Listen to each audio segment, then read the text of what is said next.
I am going to be practicing what I will be doing for the 75 soft challenge. So today is May 25th. Happy birthday to my niece Skylar. I'm going to do my workout now. I needed a change of scenery, so I'm going to a park to do my run. Today is a Saturday and it's a run day for me. So that's what I'm going to be doing. I'm going to be doing 4 10-minute run, 1 minute walk. Repeat that 4 times. So 40 minutes of running. I have this medal on. I have my 5K shirt from the Flying Pig run, and sorry, this street is so raggedy. So I got they finally mailed me my medal, because remember the 5K got rained out and delayed, and I didn't stay because it was like 3-hour delay and I was ready to go home. I did do the 5K at home because you can do it virtually. With this 75 soft challenge, I will be working out 45 minutes a day, at least 45 minutes a day, drinking 80 to 120 ounces of water a day, reading for 10 minutes a day, and it'll be either, I'll say it's going to be either a physical book or audible, but mostly it's going to be physical book because I'll be working out of a workbook. Well, reading a book and working the workbook for the Boundaries book that I have. And then what else is there? Food. Most importantly, food, honey. I will be eating 3 times a day with 1 to 2 optional snacks, but the thing with those optional snacks, while being around 2,000 calories a day. So and when I say around, that would mean somewhere in between 1,700 and 2,300 is my range for where I would like to be on a daily basis. So I had got a little frustrated because I had gained like 4 pounds. And I don't know if that's because where I was in my cycle, it wasn't like time for my period or anything like that, but my body may have been doing some work, but also I had stopped tracking my calories, so that probably had something to do with it as well.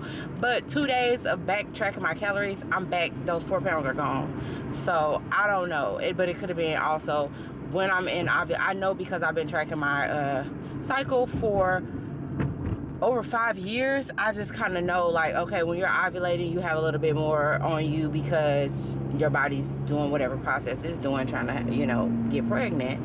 And then after that, when my hormones kind of settle out, once it realizes, yeah, you're not about to get pregnant, it gives me a little slack before I go into, premenstrual issues. So yeah, whatever. So I'm doing well with that right now.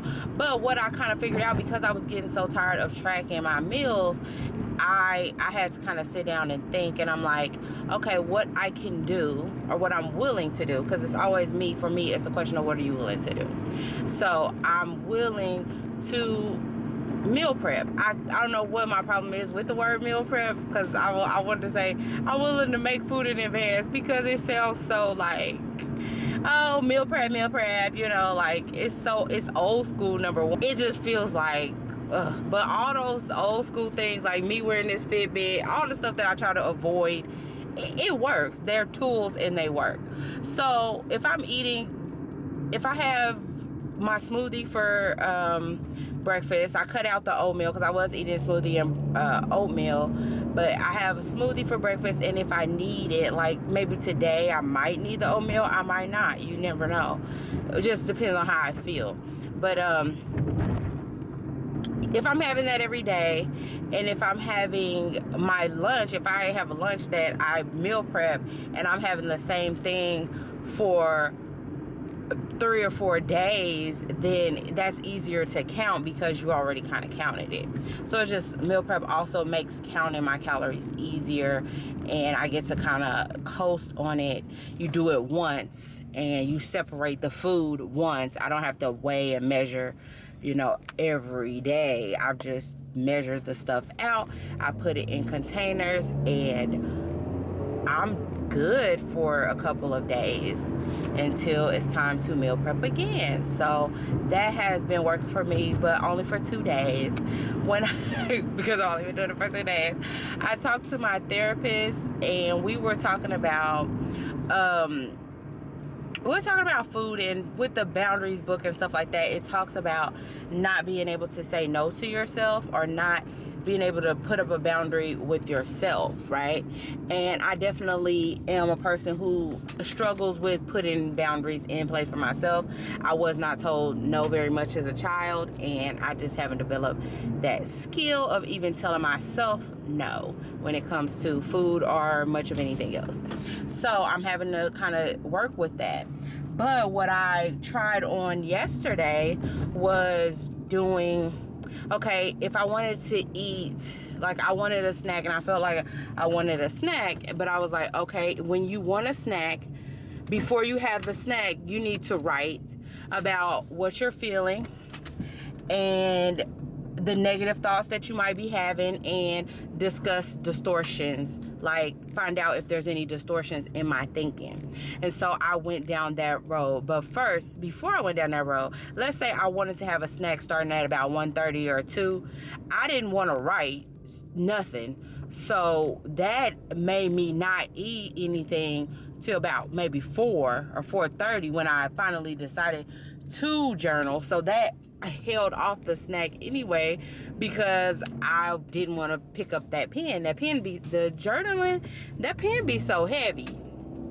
It be so heavy because you just don't want to write about it. But when I wrote about it, I realized like one of my the distortions I was having was about I'm not strong enough to resist my cravings. And I had to kind of think about that, thinking like, is it that you're not, are you supposed to be, it's one thing if you're having cravings, and binging is one thing, supporting your body is another. And if your body is telling you that you need a snack, how can we choose to have a snack that makes sense? When I'm saying that I need a snack, do I have to go and get pizza rolls, or can I get, you know, a serving of nuts and a half a banana like I had?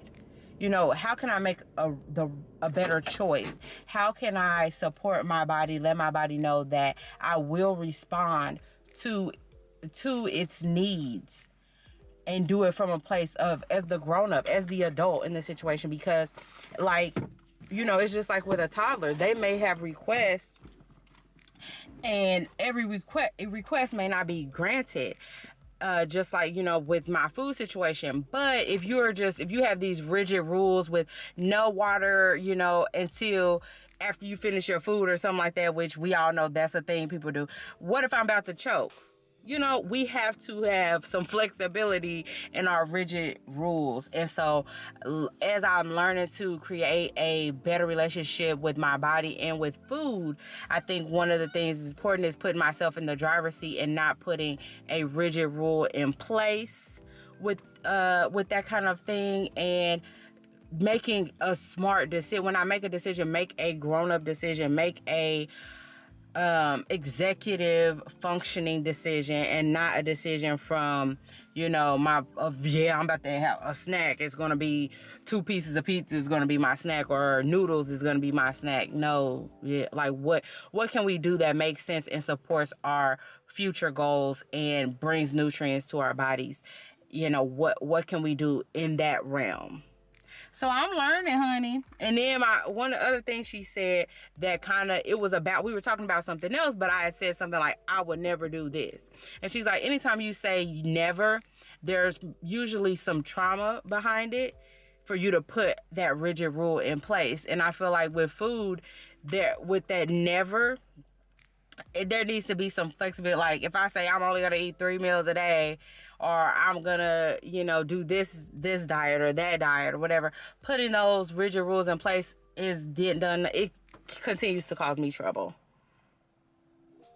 You know? So we gotta find a better way to be an executive, to be the manager, the CEO, whatever, of this body, and do it from a place of care so that there isn't that rebellion or that need to, it's all a learning process, and I'm take you all with me. But right now I need to get out here because you see this sun is coming out, and I gotta get these miles in before it gets too sunny out here. But if it gets too sunny, it's just I got some sunny because I still gotta get them. I'm here now. Whew.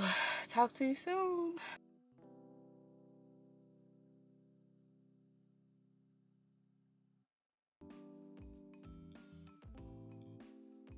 All right, we're at the cool down. That was a good one. I did a 5K. Basically, I did 3.25 miles with so like 40 minutes of running and then 4 minutes of walking, which I think is technically 3 minutes of walking, because the fourth time that you would walk, you're just kind of cooling down. So, but yeah, it was cool. It's hot, let me say that, but I try to stay in the shade to combat that. Yeah, I may talk to you when I get in the car, or I may see you for breakfast. We'll see.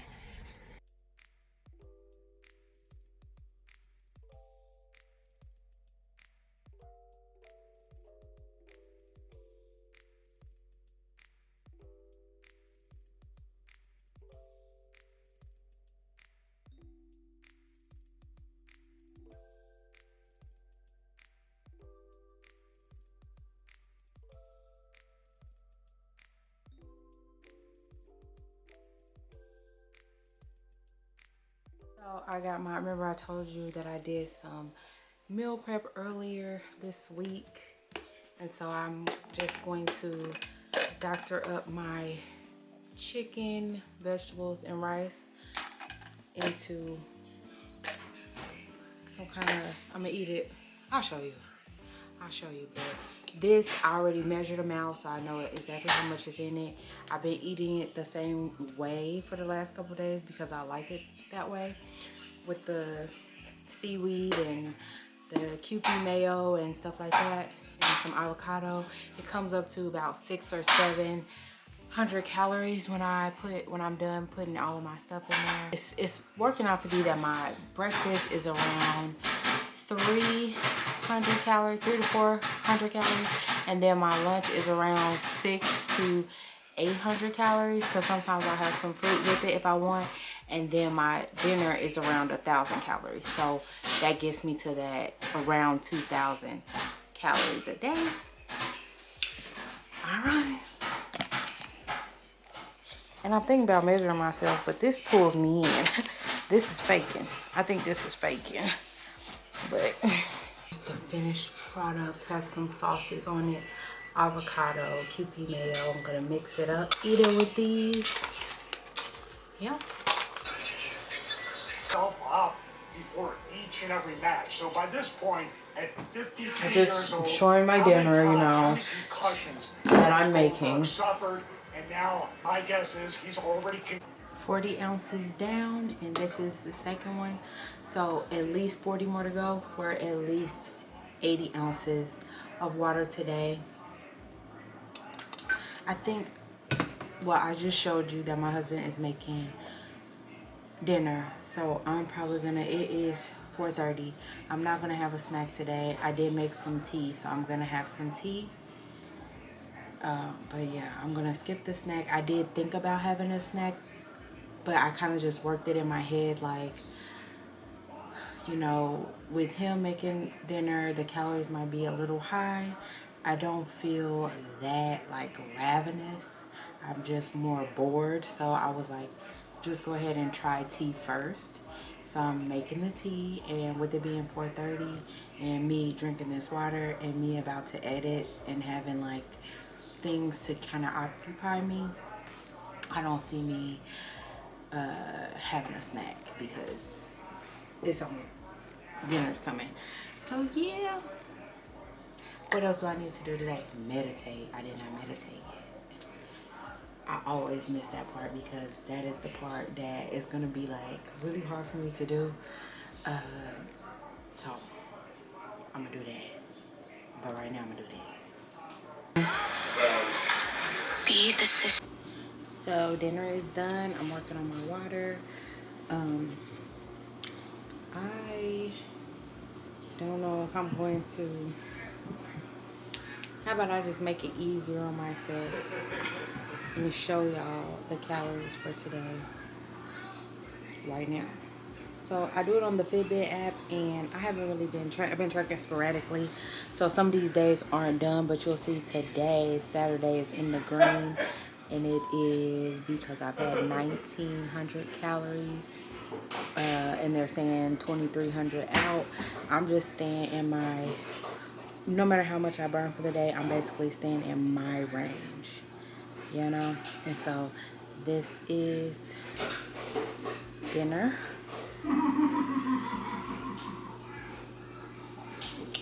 Right there. This is lunch. Right there. And breakfast, super simple. Right there. That's what I had. And I'm cutting it off.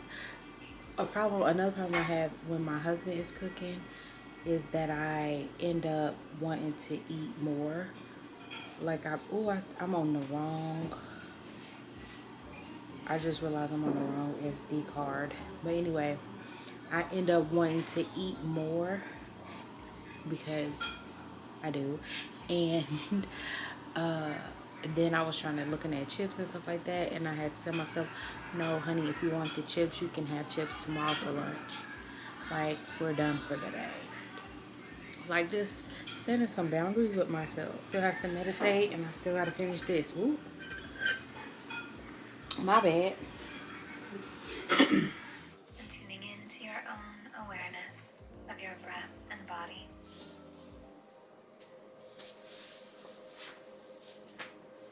Inviting the breath to flow freely through you.